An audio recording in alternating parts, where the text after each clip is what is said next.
Bang Rismon udah datang. Ah, tunggu dulu. Mana Bang Rismon tadi? Tuh. Mike. Bang Rismon matikan dulu rokoknya lah. Iya, jangan Kasih keterangan kan? Iya. Nah, saya yang buka. Oke. Oh ya, silakan. Bang Hera buka. Ya. Bang Hera buka. Sebentar Bang. Respon mana respon? Nah, Eh Bang Rismon. udah. Tunggu. Yang gede di belakang ya. Udah siap ya? Yang gede di belakang. RHC lagi persiapan. Ya, ntar. Yang Nah. punya channel lagi persiapan. Ini ini apa Emang namanya? RRT RH selalu terlambat. Enggak ada yang Nah, nanti sebentar lagi saya pecat dia. Berarti bukanya gini, Bang. Assalamualaikum. Sudah mulai? Udah belum? Kayaknya memang. Jangan lupa sebut Gaming Channel. Oke. Yuk. Sudah ya? Ini boleh dibuka Ya. dulu terkait dengan Ya. hari ini. Ya. Oke. Assalamualaikum warahmatullahi wabarakatuh. Waalaikumsalam. Terima kasih kawan-kawan semua. Kalau ada dua grup yang melakukan press conference, jangan heran. Ya. Tadi grup TAKA, ya, itu tim advokasi anti kriminalisasi akademisi dan aktivis. Nah, ini tim Bala RRT. Ya. Bala RRT itu adalah Barisan Pembela Roy Rismon Tiva. Ya. Jadi memang klien kita 3 saja, tidak yang lain. Jadi karena itu RRT. Nah, kebetulan Dr. Tiva berhalangan, yang ada Mas Roy dan Rismon. Ya. Nah, yang akan kita sampaikan itu salah satu materinya adalah soal saksi dan ahli yang kita sampaikan. Ya. Soal uji digital forensik independen boleh juga disampaikan. Siap. Kemudian bonusnya itu Michael itu sudah diterima laporan polisinya terhadap Andi Azwan yang awalnya agak kebal karena ada dan Joshua Sinambela. Karena awalnya ditolak terus. Beni Parapat 3 kali ditolak, 2 kali di Polda Metro, 1 kali di Mabes Polri. Rustam Effendi ditolak juga. Mana Rustam Effendi tadi ya? Ada. Nah sekarang Michael diterima. Nggak apa-apa. Karena itu saya beri kesempatan kepada Michael dulu ya. Ya. Oke, silakan Michael. Oke. Orang besar. Di balik Waduh, RRT. gimana nih saya? Ya, Saya ke depan dikit ya. Ya. Oke. Ya, terima kasih semua teman-teman wartawan dan podcaster yang saya cintai. Ya, kita bersyukur ya kepada Tuhan Yang Maha Esa bahwa setelah beberapa kali perdebatan, mungkin saya nggak tahu isi perdebatannya apa yang cukup panjang sampai malam beberapa kali.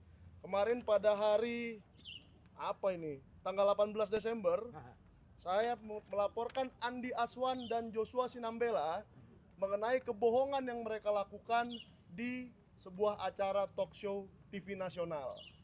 Nah, ini adalah laporan ketiga saya yang diterima. Kebetulan yang pertama itu terlapornya Andi Azwan juga mengenai menuduh saya sebagai wartawan gadungan. Bahkan saya sudah membuktikan dengan sebuah kartu yang kita sama-sama tahu tetapi tetap dituduh. Dan yang kedua adalah seorang podcaster ya yang bernama Irjan. Nah, saya nggak tahu nama channelnya apa, tetapi dia menuduh saya sebagai wartawan gadungan Nggak juga. usah disebut namanya Lawrence. Nggak usah, nggak perlu. Nah, dan yang ketiga ini terlapornya ada 2, jadi total 4 meskipun yang satu sama. Nah, kenapa saya melakukan ini? Karena pertama saya ingin iklim jurnalistik di Republik Indonesia ini harus sehat. Harus demokratis, harus bertujuan untuk mencerahkan dan memberi edukasi kepada publik. Kalau kita menuduh-nuduh orang, apalagi profesi, dengan tuduhan-tuduhan tidak benar seperti itu, apalagi di TV nasional, karena yang Andi Azwan pertama itu terjadinya di Garuda TV, udah saya bilang aja. Ya. Dan itu sudah masuk LP-nya dan saya sedang diperiksa hari ini. Ya mohon doa juga dari seluruh masyarakat Indonesia supaya ini cepat ditangani oleh Polda Metro Jaya. Dan tidak boleh kita melempar tuduhan seperti itu. Misalnya entah itu profesinya dokter, entah itu wartawan, entah itu polisi, entah apapun profesinya, harus kita hormati. Kalau memang ada yang bermasalah secara pribadi, jangan dibawa-bawa ke profesi. Dan kalau ada bermasalah dengan ijazah atau sesuatu kasus, jangan dibawa-bawa ke pribadi. Karena menurut saya itu adalah cara berdemokrasi yang kekanak-kanakan. Dan sudah terlalu ya tidak berpendidikan lah menurut saya. Sehingga orang-orang yang mengaku pembela Bapak Joko Widodo Saya juga kasihan dengan Bapak Joko Widodo sebagai seorang mantan presiden dibela oleh orang-orang seperti ini. Malu saya melihatnya. Maka supaya ini berhenti, saya buatlah 3 laporan. Saya ini seorang wartawan yang tidak pernah melaporkan orang sebenarnya. Saya sering sekali seperti kawan-kawan meliput di Polda Metro Jaya, meliput di Mabes Polri, kasus-kasus. Tetapi tidak pernah saya turun sendiri melaporkan. Tapi yang dua yang pertama itu sudah menyangkut martabat saya sebagai wartawan, martabat saya pribadi, dan profesi wartawan itu sendiri. Dirusak oleh Andi Aswan dan Irjan. Dan yang ketiga ini merusak sebuah forum jurnalistik, yaitu forum talk show yang setiap malam ada di TV kita masing-masing, di mana sepertinya kita berbohong di situ boleh-boleh aja. Dan nanti saya bilang lagi, wah saya punya ijazah asli, saya punya ini asli, saya punya itu asli. Dengan sembarangan. Nah inilah yang saya laporkan adalah dia mengatakan ada scan ijazah asli Joko Widodo dan itu terbukti tidak benar gitu loh. Maka laporan saya diterima. Ya, kenapa saya laporkan 2 orang ini? Karena Andi Aswan dan Joshua Sinambela tidak bisa mendapat tidak bisa sepakat di forum itu. Ini punya saya dari kau dari saya dari kau. Ini maka ya sudah, dua-duanya kita laporkan, diterima, dan himbauan saya kepada 2 orang ini, Andi Aswan dan Joshua Sinambela, datanglah, jangan mangkir. Datanglah sesegera mungkin saat dipanggil dan perjelas siapa sebenarnya yang memproduksi barang itu. Ya, kalau Andi Aswan yang memproduksi, katakan itu. Kalau Joshua yang memproduksi juga katakan sebenarnya. Karena Joshua itu juga profesinya ahli forensik seperti Bang Rismon ini. Dan mungkin dia juga merasa terlecehkan ya profesinya dengan kelakuan si Joshua itu. Maka dengan ini saya meminta pada kita semua masyarakat yang apalagi kita yang terdidik dan mengaku ahli, ayo kita hentikan klaim-klaim yang tidak berdasar seperti ini. Kita hentikan kelakuan-kelakuan kekanak-kanakan seperti ini, apalagi di TV nasional, apalagi Anda sudah diberikan sebuah forum yang luar biasa berpengaruh kepada seluruh Sabang sampai Merauke, semua menonton, ya, apalagi ke luar negeri pun ditonton. Saya sampai sekarang masih dituduh oleh netizen yang saya tidak tahu namanya sebagai wartawan gadungan sampai sekarang. Jadi efeknya ini sangat besar dan Anda harus bertanggung jawab, Anda harus responsibility Anda yang sudah diundang ke forum itu forum Anda harus pergunakan dengan bertanggung jawab, ya. Dan ini 3 laporan saya ini adalah tempat Anda untuk bertanggung jawab. Andi Azwan, Irjan, dan Joshua Sinambela, tanggung jawablah dengan kata-kata kalian. Sekian saja dari saya. Saya kembali dulu ke dalam. Fokus kepada siapa pelakunya. Yang pertama, Andi Azwan itu menuduh saya wartawan gadungan di Garuda TV. Itu sudah jelas dia yang melakukan. Pidana atau tidak kita serahkan ke penyidik. Yang kedua, Irjan itu membuat di podcastnya bahwa saya itu dicari di website Dewan Pers dan tidak ketemu. Padahal saya pergi ke Dewan Pers ketemu. Nah berarti kan dia berbohong lagi. Nah tinggal dibuktikan lagi di penyidik. Yang ketiga ini di TV-nya yang satu ini ya, yang tidak usah saya sebutkan namanya. Nah di situ mereka bertengkar. Itu dari kau. Saya tidak tahu. Punya kau dari mana? Saya tidak tahu file itu dari mana. Loh, kan kasihan TV-nya, media yang sudah judul acaranya juga eksklusif loh. Judul acaranya eksklusif, scan ijazah Jokowi ditampilkan. Scan ijazah asli. Asli. Nah itu tadi kata Pak Roy juga ya saya tambahkan. Kenapa saya melaporkan? Saya bilang ke penyidiknya, ke SPKT, saya ke situ itu datang pakai duit. Saya bayar ongkos sendiri, ya. Saya meluangkan waktu saya berjam-jam, bahkan hampir 5 jam, ya. Dari perjalanan sampai perjalanan pulang hampir 5 jam. Lalu saya di situ dipertontonkan sesuatu file yang menyerupai ijazah, tapi ternyata tidak benar gitu loh. Jadi apakah besok TV Anda juga mau ditipu seperti itu? TV lain mau ditipu seperti itu? Dan podcast kami pun yang selalu dia kelilingi berkali-kali episode, mungkin sudah puluhan episode, mau ditipu semua. Saya tidak bisa membiarkan ini karena ini adalah profesi saya. Sebagai jurnalis kita tidak boleh diam. Saya juga mengajak kawan-kawan di sini semua tidak boleh diam ya. Semangat. Ditipu terus kita seperti ini. Oke, terima kasih, saya ke dalam dulu. Wassalamualaikum warahmatullahi wabarakatuh. Belum diperiksa. Belum. Lanjut lagi saya. Lanjut lagi. Ya, jadi kawan-kawan semua, kenapa pelaporan terhadap Andi Azwan, Joshua Sinambela itu penting? Karena klien kami ini RRT, Roy Suryo, Rismon Sianipar, Siti Fauza Tiasuma itu kan dikenakan pasal 35. Pasal 35 Undang-Undang ITE 2008 itu mengatakan mengedit dokumen agar seolah-olah jadi otentik. Nah, ternyata bukan klien kami yang melakukan itu. Secara teoritis kan yang potensial melakukan itu adalah Andi Azwan. Karena Andi Azwan mengatakan ini dari scan asli ijazah Jokowi.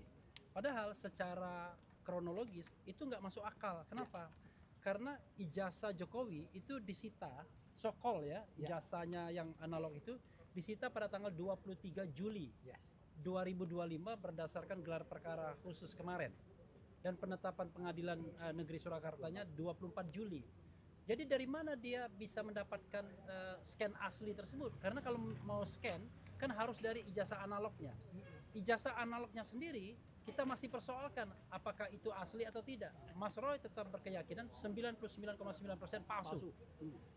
Lalu dia nyeken dari mana? Itu yang jadi persoalan, ya kan? Nah, inilah kemudian kita laporkan kepada Polda Metro agar ada yang namanya equal treatment. Jangan sampai kemudian orang yang melakukan kejahatan, pelanggaran yang sesungguhnya tidak kena, tapi orang yang tidak melakukannya jadi kena. Pasal 35 itu kan aneh. Kapan Mas Roy respon sama Dr. Tifa mengatakan bahwa ijazah itu otentik? Nggak pernah. Yang mereka katakan adalah ijazah itu palsu. Jadi kalau mereka mengedit dokumen palsu atau dokumen tidak asli agar seolah-olah otentik atau asli, itu nggak benar. Jadi penerapan pasal 35 itu cocok buat Andi Azwan dan mungkin juga Joshua Sinambela. Itu tambahannya sedikit. Nah, yang kedua saya ingin mengundang Bang, ini terakhir ya nanti ya. Aku dulu ya. Ya, Bang Jagir ya, silakan, Jamada silakan. Girsang untuk menyampaikan bahwa kita tadi sudah menyampaikan tambahan saksi dan ahli. Silakan, Bang. Oke rekan-rekan sekalian, kalau saya khusus tentang proses yang ada di Polda Metro Jaya ya, karena ini penting. Takutnya ada yang berkembang di masyarakat sesudah gelar perkara khusus kemarin ada apa gitu loh. Jujur, saksi ahli yang kita sudah ajukan waktu gelar perkara itu ada 3 orang. Tapi saya nggak perlu spill namanya. Kemudian hari ini kita tambahkan lagi 3 ahli. Berarti total semua 6 ahli. Dan 3 saksi adjured.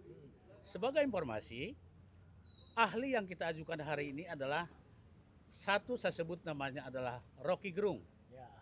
Dan sudah confirm melalui Dr. Tifa bahwa Rocky Gerung akan menjadi menjadi ahli dalam proses perkara berikutnya.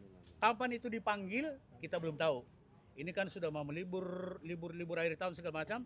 Sing penting hari ini kita menambahkan 3 ahli dan 3 saksi biasa. Ini saya kira penting sekali agar nanti jangan ada mispersepsi bahwa sebelum akhir tahun ada ini gitu loh.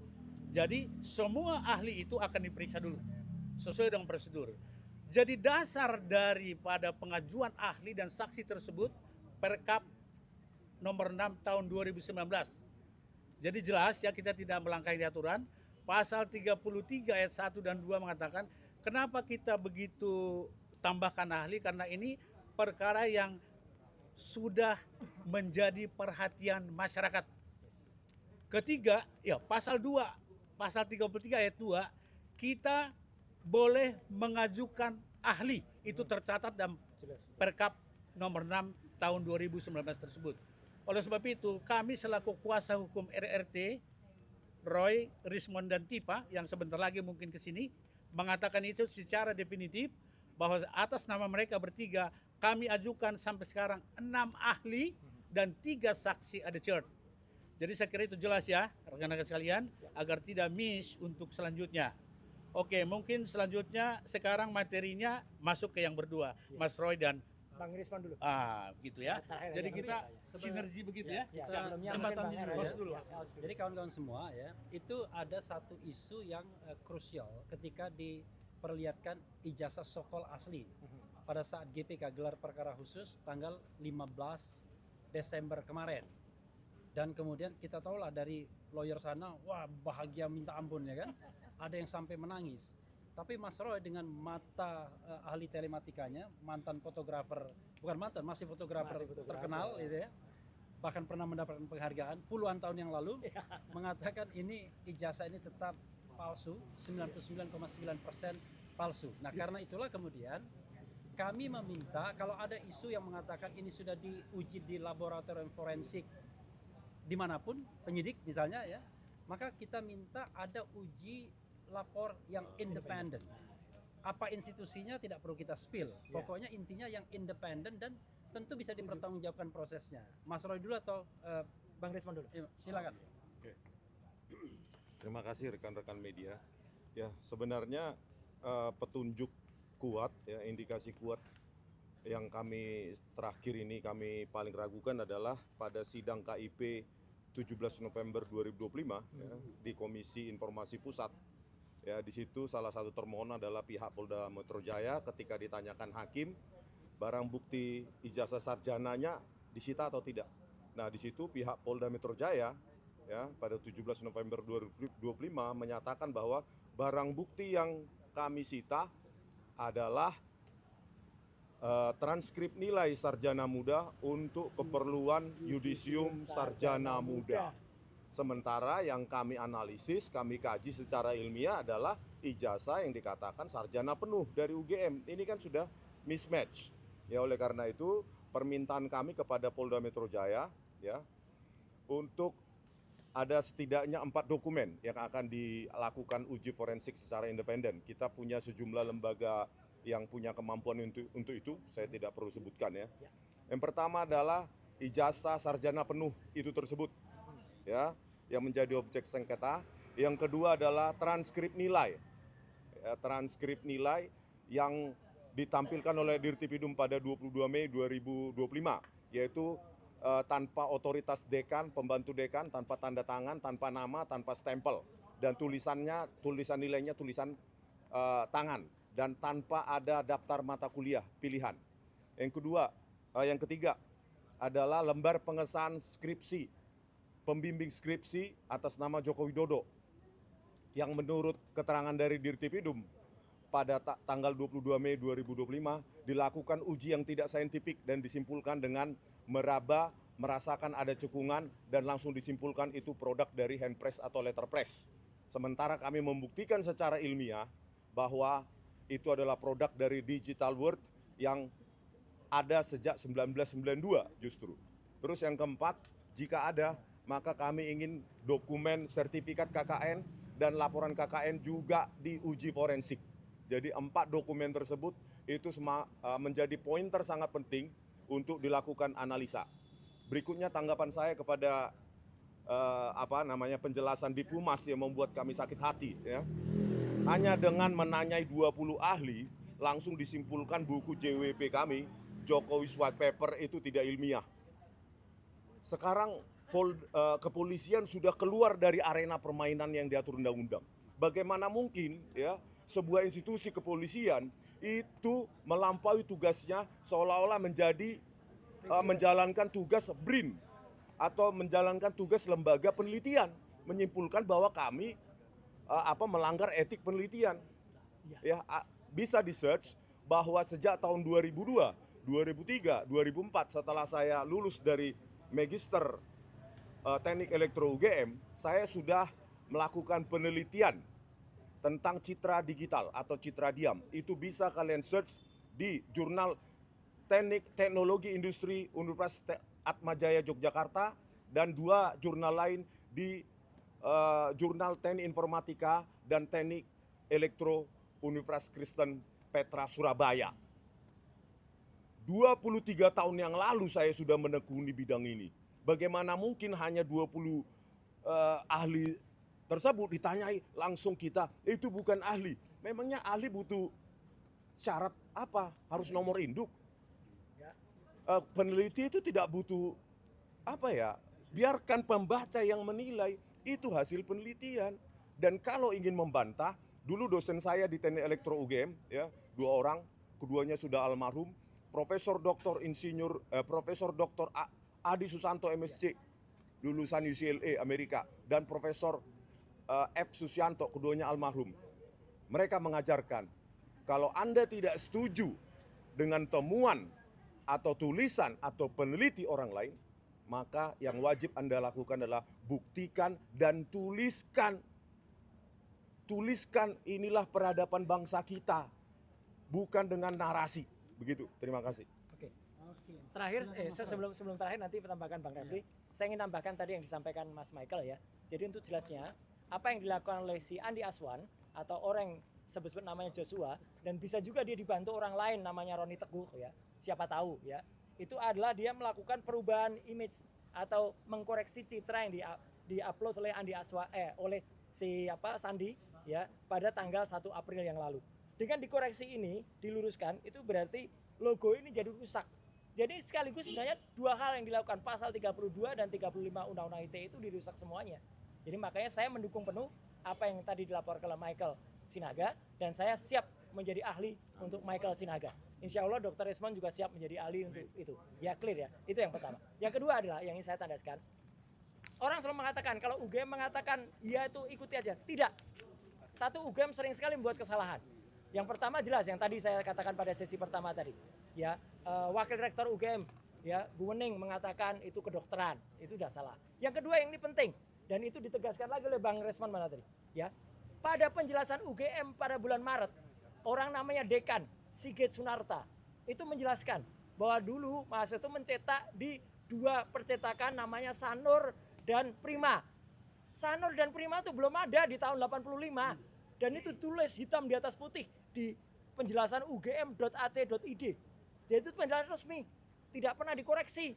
Jadi artinya itu salah besar.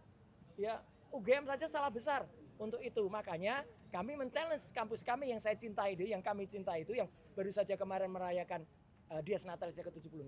Tolong dah, jujur saja, ya, sejujur Lisa, ya, Lean, Intelligent, service ya, assistance yang telah mengatakan Joko Widodo itu tidak lulus Universitas Gadjah Mada. Jangan malah sekarang Lisa dibungkam sampai dengan sekarang. Jadi tambahan saya singkat aja karena tadi udah banyak. Moga-moga apa yang disampaikan Dr. Rismon, apa yang disampaikan oleh Pak Refli Harun sebagai penutup dan Pak Jamada Girsang tadi itu kita sepakat semuanya dan insya Allah semuanya akan kita dukung demi penegakan kasus ini dan demi supaya apa? Rakyat Indonesia bisa melihat menilai. Terakhir, tadi yang ditantang oleh Dr. Rismon, insya Allah saya lakukan nanti sore jam 6. Silakan nonton Sapa Malam di salah satu TV, tidak tahu TV apa itu ya. Kami akan membahas tentang Jokowi White Paper. Amin. Ya, gitu. Jadi Jokowi White Paper kita bahas, kita jawab di situ dan saya bawa bukunya.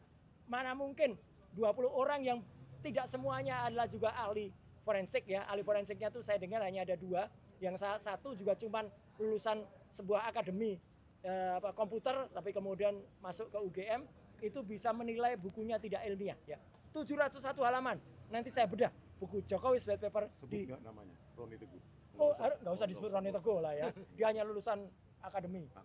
Ya, kemudian masuk UGM, kemudian entah di kampus mana. Ya, nanti kita bahas 701 halaman tulisan saya, tulisan Dr. Rismon, dan tulisan Dr. Tifa. Sekian, terima kasih. Assalamualaikum warahmatullahi wabarakatuh. Silakan. Ya. Singkat aja Pak untuk penutup ya Pak. Ya. Langsung aja. Oh, gini, kita mau mengimbau ya mengenai citizen lawsuit yang ada di Solo, PN Solo, dan itu sangat penting. Kalau itu berjalan dengan baik, dengan independen, dengan berani, maka itu akan bisa menyelesaikan soal apakah ijazah Jokowi palsu atau tidak. Nah ini yang kadang-kadang kita tidak sadari, bahwa forum itu bisa membuktikan kenapa, karena sudah melalui tahap penolakan eksepsi oleh Jokowi. Nah sekarang besok itu adalah keterangan tertulis. Mas Roy, Dr. Tifa dan Rismon nanti akan datang pada Januari sebagai ahli. Jadi mudah-mudahan forum itu adalah forum yang bermartabat untuk alternatif mengetahui apakah ijazah itu asli atau tidak. Jadi instead of kemudian menersangkakan orang, kemudian menjadikan orang sebagai terdakwa dan lain sebagainya. Jadi mudah-mudahan kawan-kawan sekalian kita juga keep on eye terhadap itu ya. Dan terakhir ya. Cukup ya. Terakhir soal Jokowi White Paper.